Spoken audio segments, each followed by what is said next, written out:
नमस्कार, जय श्री राम, हर हर महादेव। मैं सुविक चौधरी आप सभी का अपने देश और धर्म चैनल पे बहुत बहुत स्वागत करता हूँ। उम्मीद करता हूँ ये वीडियो आपको पसंद आएगा। आप इसको लाइक करोगे, चैनल को सब्सक्राइब करोगे और दोस्तों के साथ शेयर करोगे। दोस्तों, इतिहास हमें एक बात बार बार सिखाता है, हम कभी मुगलों से नहीं हारे, हम कभी अंग्रेजों से नहीं हारे, हम हारे तो सिर्फ अंदर के गद्दारों से। वो लोग जो हिंदू कहलाते थे लेकिन हिंदुओं के खिलाफ खड़े हो गए। दोस्तों, दिल्ली के लाल किले की बॉम्ब ब्लास्ट की ये घटना सिर्फ एक आतंकी हमला नहीं है, एक चेतावनी है। यह वही पुराना खेल है जो इतिहास में हमने देखा है, लेकिन यह गद्दारी बाहर वालों की तो है ही, अंदर से भी हमारी नींव हिलाने की साजिश हो सकती है।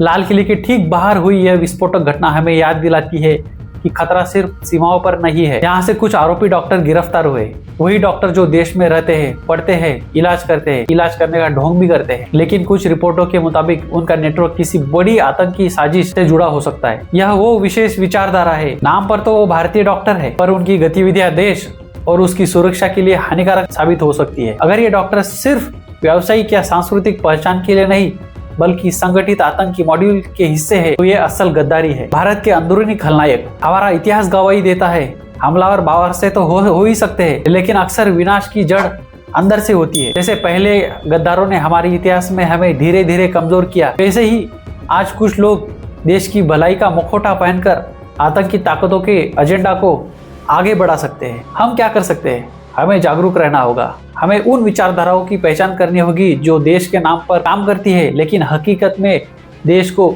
नकारती है। सिर्फ आरोप लगाने या डरने की जरूरत नहीं है, हमें चतुर और सतर्क नागरिक बनना चाहिए। ऐसी विचारधाराओं को खुलकर बेनकाब किया जाना चाहिए। भारत की असली ताकत उसकी जनता है और हमें उसे उसके अधिकार और जिम्मेदारी दोनों को साथ निभाना होगा। 1192 में जब जयचंद ने पृथ्वीराज सिंह को धोखा दिया, 1757 में जब मीर जाफर ने अंग्रेजों का साथ दिया, 1689 में छत्रपति संभाजी महाराज के बारे में सबको पता ही है, जिन्होंने मुगलों को ऐसी जानकारी दी और औरंगजेब को वो रास्ता दिखाया जिससे वो अचानक हमला कर सके। और आज भी ये वही खेल खेल रहे हैं। ये जो आतंकी डॉक्टर है जिनके पास लगभग 3000 किलो अमोनियम नाइट्रेट मिला, आज भी ऐसे लोग हैं जो हिंदू नाम तो पहनते हैं, हिंदू के घरों में जन्म लेते हैं, लेकिन हिंदुत्व और सनातन की रक्षा करने वालों को गाली देते हैं। जो राम मंदिर बनने पर रोते हैं, राम पर सवाल उठाते हैं, हिंदू त्योहारों का मजाक उड़ाते हैं, शिवलिंग को फव्वारा कहते हैं और जब सनातन की सेकुलर बन जाते हैं। ये वही लोग हैं जो भारत माता की जय के नारे को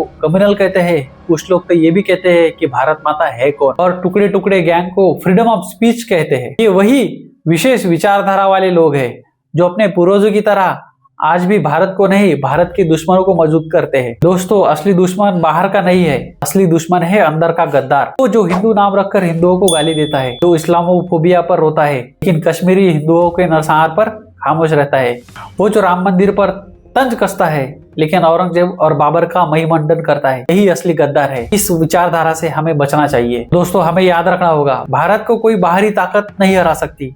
भारत तभी हारता है जब अंदर से कोई गद्दार उठकर दुश्मनों का साथ देता है। इसलिए ऐसे गद्दारों को पहचानिए, सेकुलर चमचों की असलियत समझिए। हमें क्या करना चाहिए? हमें अपने धर्म, संस्कृति और इतिहास से जुड़ना होगा।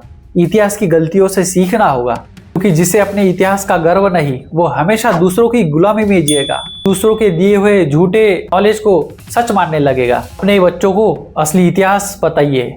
संभाजी महाराज, छत्रपति शिवाजी महाराज, महाराणा प्रताप का गौरव बताइए। मंदिरों और परंपराओं का सम्मान रखिए और ये भी बताइए कि हमारे जो मंदिर है, पवित्र मंदिर, उनको कैसे ढहाया गया, कैसे उन पर हमला किए गए। रोबोट नहीं, जागरूक नागरिक बनिए। हमें बिना सोचे बिना सुने अंधानुकरण नहीं करना है, हमें जागरूक और समझदार राष्ट्रवादी नागरिक बनना है। सही नेता को पहचानिए, सही नीतियों का समर्थन कीजिए और देश हित को पार्टी से ऊपर रखिए। सनातन और हिंदुत्व की रक्षा में एकजुट हो जाइए। हिंदू जब एक रहता है तो दुनिया की कोई ताकत उसे तोड़ नहीं सकती। हमें धार्मिक स्थलों की रक्षा करनी चाहिए, धार्मिक कार्यक्रमों में भाग लेना चाहिए, इससे सामाजिक एकता भी बढ़ती है। याद रखिए, धर्म बचा तो राष्ट्र बचेगा, हिंदू जागा तो भारत जागेगा और भारत जागा तो कोई आतंकी और कोई आक्रांता, कोई गद्दार इस राष्ट्र को झुका नहीं सकता। दोस्तों, अगर ये वीडियो आपको पसंद आया हो तो इसको लाइक कीजिए, अपने दोस्तों के साथ शेयर कीजिए और चैनल को सब्सक्राइब कीजिए। मिलते हैं अगले वीडियो में, तब तक के लिए नमस्कार, जय श्री राम, हर हर महादेव।